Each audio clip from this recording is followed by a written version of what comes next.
Welcome friends. আজকে বাড়ি থেকে বেরিয়ে অমিত শাহ এসেছিলেন এখানে। এটা দেখতে পাচ্ছেন কোনো দুর্গাপূজার দশমীর ভিড় না, অমিত শাহকে দেখার জন্য এত ভিড় লোকেদের। এখানে দেখতে পাচ্ছেন লালগণেশ টিনারিতে যাচ্ছি আমি। Cycle factory to Lalganesh point অব্দি ওনার রেলি করার কথা। তো এখন প্রায় 7টা বাজে, বেরিয়ে পড়েছি আমি। দেখুন কী হারে লোকজন জমা হয়েছে এখানে, লোকের ভিড়, পুরো জাঁকজমক, লাইট দিয়ে একেবারে চকমকা করে দেওয়া হয়েছে যেন কোনো উৎসব। আর সত্যি লোকেদের মধ্যে এত উৎসাহ, এত আনন্দ অমিত শাহকে দেখার জন্য। আমাদের মাননীয় কেন্দ্রীয় গৃহমন্ত্রী তো গুয়াহাটি ইলেকশনের প্রাক মুহূর্তে উনি এসছেন এখানে রোড শো করার জন্য। তো দেখুন ভিড়, কীভাবে লোক জড়ো হয়েছে, সবার ভিতর একটা আনন্দ ওনাকে দেখার জন্য এক ঝলক। আমিও সেই আশা নিয়ে এসেছি, দেখি দেখা হয় কি না। তো এখানে অনেক সুন্দর ব্যবস্থা করা হয়েছে, জায়গায় জায়গায় আমাদের আসামের যে সংস্কৃতি, কলা কৃষ্টি আছে সেগুলোর প্রদর্শনী করা হচ্ছে। এখানে আমি সামনে আমাদের যে পয়েন্টে লালগণেশ, সেখানে আমাদের বিহুর একটা স্টেজ করা হয়েছে, এখানে বিহু নৃত্য করছে। আমি দেখাবো আপনাদেরকে একটু গ্ল্যান্স। এখানে দেখুন সবাই কীভাবে ব্যস্ত এই মুহূর্তকে রেকর্ড করার জন্য। আর পুলিশ প্রশাসন রয়েছে, আরপিএফ, সিআরপিএফ, আরও কী যেন বিভিন্ন ধরনের পুলিশ ফোর্স এখানে মোতায়েন করা হয়েছে। আর এখানে এখন আসছে আমাদের আসামের ডিজিপি জিপি সিং, উনি যাচ্ছেন। ওনাকেই মন্ত্রী ভেবে কেউ এখানে ফুল ছিটিয়েছে গাড়ি। এখানে দেখতে পাচ্ছেন বিহু নৃত্য চলছে, আমাদের আসামের যে মেইন কৃষ্টি কলা বলতে পারেন, আমাদের পরিচয় বিহু। এখানে কোনো সিকিউরিটির গাড়ি আসছে, বাট গাড়ি দেখা মাত্রই লোকে ভাবছে যে হয়তো এখানে অমিত শাহ এসেছেন বা কোনো মিনিস্টার এসেছেন, ফুল ছুটছেন আর ভিডিও বানানোর জন্য সবাই রেডি। তো আমি এখন ওই পাশটায় চলে এসেছি। এখান থেকে দেখতে পাচ্ছেন ভিড়ের ভিউটা খুব ভালো করে দেখা যাচ্ছে, কী হারে ভিড়। রাস্তায় পা রাখার জায়গা নেই, রাস্তায় দাঁড়ালে এক জায়গায় আপনি এক জায়গা থেকে আরেক জায়গায় চলে যাবেন দুর্গাপুজোর মতো।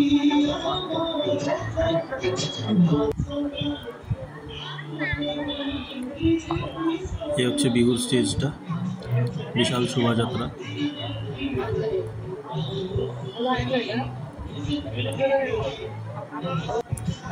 এখানে উনি প্রায় এসেই গেছেন। ওই দেখুন লাইট ডিপ করছে, আমি জুম করার চেষ্টা করছি বাট হবে না। এই বড় হ্যালোজেনটা যে দেখতে পাচ্ছেন ওখানেই, ওই গাড়িতেই উনি রয়েছেন, ওখানে আসছেন আর প্রায় চলে এসছেন এখানে। এদিকে ভিড় লেগে গেছে পুরো, কিছুই শোনা যাচ্ছে না, মিউজিক আর সবার জয় শ্রীরামের ধ্বনি, খুব আনন্দমুখর পরিবেশ।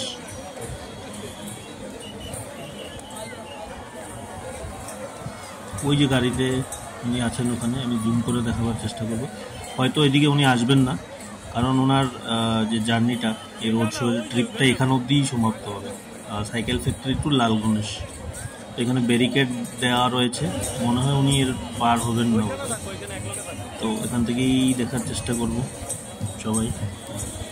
সিকিউরিটি গাড়িগুলো আগে চলে যাচ্ছে, তো আমি শিওর এখানে বোধহয় উনি এর বেশি আসবেন না। এখান থেকেই উনি সোজা লখরা হয়ে বেরিয়ে হাইওয়ে ধরে এয়ারপোর্ট চলে যাবে, যা জানতে পারলাম এখানে পুলিশের থেকে। দেখছেন প্রায় চলে এসছেন এখানে।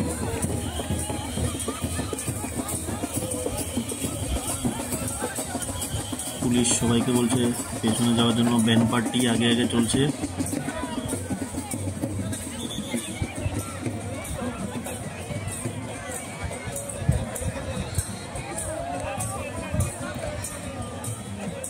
আর একবারের জন্য মনে হয়েছিল গাড়িটা ওইদিকে টার্ন নিয়ে নিয়েছে, তো সবাই আমরা ওইদিকে চলে গেছিলাম।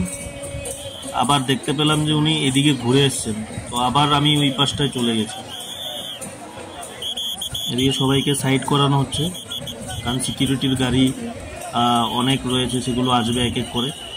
তো নিউজ রিপোর্টার সবাই, বিভিন্ন ব্লগার, ছোট বড় সবাই এসছে, পার্সোনাল সবাই ভিডিও রেকর্ডিং করছে মুহূর্তটাকে। আমিও করে নিলাম। আপনারা একটু সাহায্য করবেন আমাকে, চ্যানেলটাকে সাবস্ক্রাইব করে দেবেন, লাইক করে দেবেন। আমি কোনো বিশেষ পলিটিক্যাল পার্টি বা কোনো একঘেয়ে আমার কোনো ভিডিও নেই। আমি যখন যা আমার চোখে পড়ে বা ভালো লাগে সেই মুহূর্তগুলোকে আমি ক্যাচ করে আমি আপলোড করে দিই, যাতে আমার সাথে অন্যরাও সেগুলো দেখতে পারে। দেখুন আমি জুম করে দেখাচ্ছি, মাননীয় মন্ত্রী মহোদয় এই দেখতে পাচ্ছেন, সাথে আছেন আমাদের মুখ্যমন্ত্রী হিমন্ত বিশ্ব শর্মা, আর তার পাশে রয়েছেন আমাদের এখানে যে এমপি ক্যান্ডিডেট গুয়াহাটি ওয়েস্টের। তো এখান পর্যন্তই ওনার র্যালি থাকবে, এখান থেকে উনি সোজা বেরিয়ে চলে যাবে। এই জাস্ট পালভরের একটা মুহূর্ত, এটাকে দেখার জন্য সবার এত উৎসাহ উল্লাস। উনিও সবাইকে হাত দেখিয়ে সবাইকে উৎসাহ দিচ্ছেন। এই দেখছেন এই গাড়ি করে উনি চলে যাচ্ছেন, গাড়ির ভেতরে উনি রয়েছেন, এখান থেকে চলে যাচ্ছেন। সবাই যেমনভাবে পারে ওনাকে দেখার চেষ্টা করছেন, উনিও সবাইকে হাত দেখাচ্ছেন। এই চলে গেলেন, এর কিছু কিছু যাচ্ছে সিকিউরিটির অনেক গাড়ি, আর আমরাও এরপর চলে যাব। দেখছেন চলে যাওয়ার পর যা ভিড় লোকেদের, আমি আগেই বললাম এটা কোনো দুর্গাপুজো নয় বা দশমীর ভিড় নয়, এটা জাস্ট ওনাকে এক পলক দেখার জন্য লোকের এত ভিড়, এত উৎসাহ। বাচ্চার থেকে বুড়ো সবাই বেরিয়েছেন। আমার একজন কাকিমণি যিনি সহজে ঘর থেকে বেরোন না, তিনিও চলে এসেছেন আমার সেজো কাকি দেখার জন্য। ওনাদেরকে হারিয়ে ফেলেছি এই ভিড়ের মধ্যে, কোথায় কে আছে যদি বুঝতে পারা যাচ্ছে। ঘরে গিয়ে সবার সাথে একসাথে দেখা হবে। থ্যাংক ইউ, সাবস্ক্রাইব করে দেবেন চ্যানেলটাকে।